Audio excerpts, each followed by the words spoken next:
Massive changes about to hit the gig economy. A great video, by the way.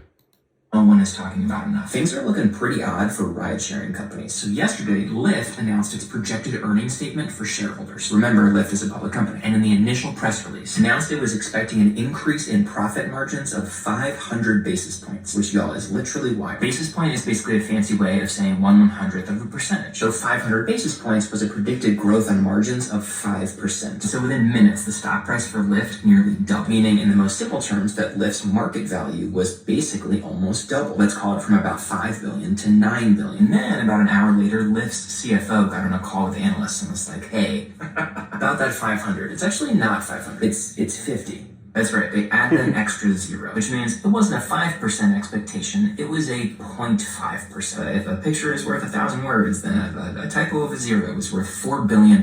Hey, maybe I don't entirely blame, because Lyft, Uber, and other ride-based companies like DoorDash should soon be facing massive legal changes that could affect many of you. And a lot of this has gone way too far under the radar for how important it could be. Last month, the U.S. Department of Labor, or DOL, issued its final rule for how individuals should be classified as either workers or independent contractors. And aside from probably hearing those terms all the time, especially during tax season, how you are classified as either an employee or an independent contractor has a massive effect on things like benefits or insurance, sick leave, maternity leave, PTO, and it's about to get very complicated. See, up until 2021, the DOL's guidance for courts on how to adjudicate these issues was known as what's called the economic realities test. It was a 5-factor test, and courts were supposed to use it to look holistically at the situation of a worker and then determine how that worker should be classified. Those 5 factors were the degree of control exercised by the employer over the worker, worker's opportunity for profit or loss and investment in the company, degree of skill and independent initiative required to perform the work, permanence or duration of the working relationship, and the extent to which the work is an integral part of the employer's business. And these 5 factors resulted in a lot of successful disputes for workers who are classified as independent contractors but thought that they should instead be classified as employees. In 2021, that test was reversed and replaced with a weighted test. Same 5 factors, but DOL guidance told courts to focus primarily on 2 of them. Number 1, the degree and control over the work, and number 2, the opportunity for profit or loss. And this resulted in many favorable decisions for the employers who wanted to classify workers as independent contractors, not as employees. Says from a basic economic standpoint, it saves employers a lot of money. But for many workers, it's not awesome. Last month, the DOL's new final rule did something pretty interesting. Rescinded that 2021 change and reinstalled the 5-factor test, kinda, because it also did 2 things that seem kind of small but could potentially be massive for many of these companies and for you. It carved out a 6th factor that basically took the investment portion of the 5 factors test and made it its own factor, specifically whether any investments made by the worker are entrepreneurial. Why is that important? So remember, independent contractors are generally seen as entrepreneurs, as you have the ability, in theory, to be able to take as many jobs as you want. Under this new factor, costs incurred by a worker in order to perform a specific job, its tools, equipment, etc., will likely not be evidence of entrepreneurship, meaning they might indicate employee status, versus costs that serve a business-like function, such as increasing the worker's ability to do more types of work or expand their market reach, likely will be evidence of an independent contractor status. And the question might become, for instance, what is a car? Is it more like an operating expense to be able to perform the specific job of ride-sharing responsibilities? Or is it more like a capital or entrepreneurial expense to allow the worker to do a lot more things in a lot bigger market? And if that wasn't tricky enough to decide, there is one other change that I think is going to be even bigger. It's not being talked about a ton because it was not put forth as an actual factor. However, the final rule ends up clarifying the one factor that most courts seem to say,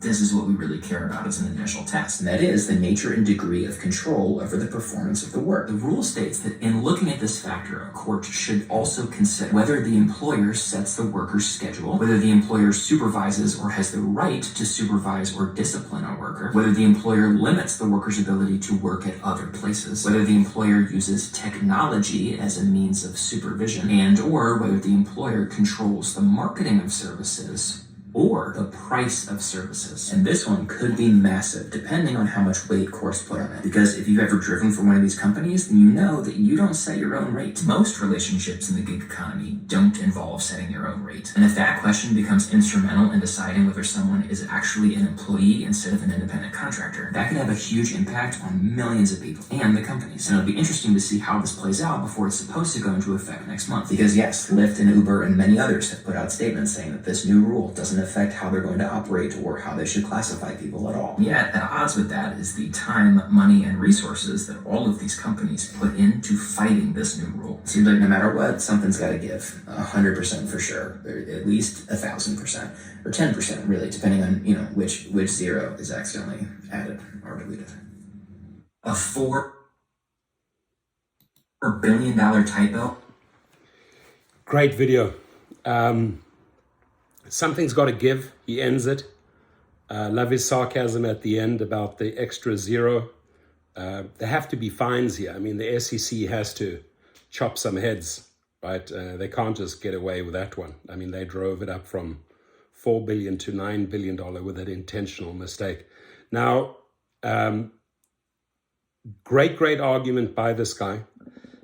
I think when he says something has to give, I truly believe we are moving more and more towards a hybrid model. The states, the countries want to see money.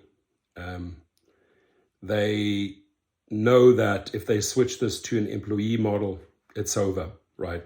Uber and Lyft can't sustain the model. But we're also not being treated as independent contractors. Let's face the facts here. So I hope that we become true independent contractors with built-in employee rights, right? Sort of what I've always referred to for many years as the hybrid model. We shall see where this goes. I appreciate the gentleman's video, and I'll leave his link below. And feel free to write your comments under the video. Thank you.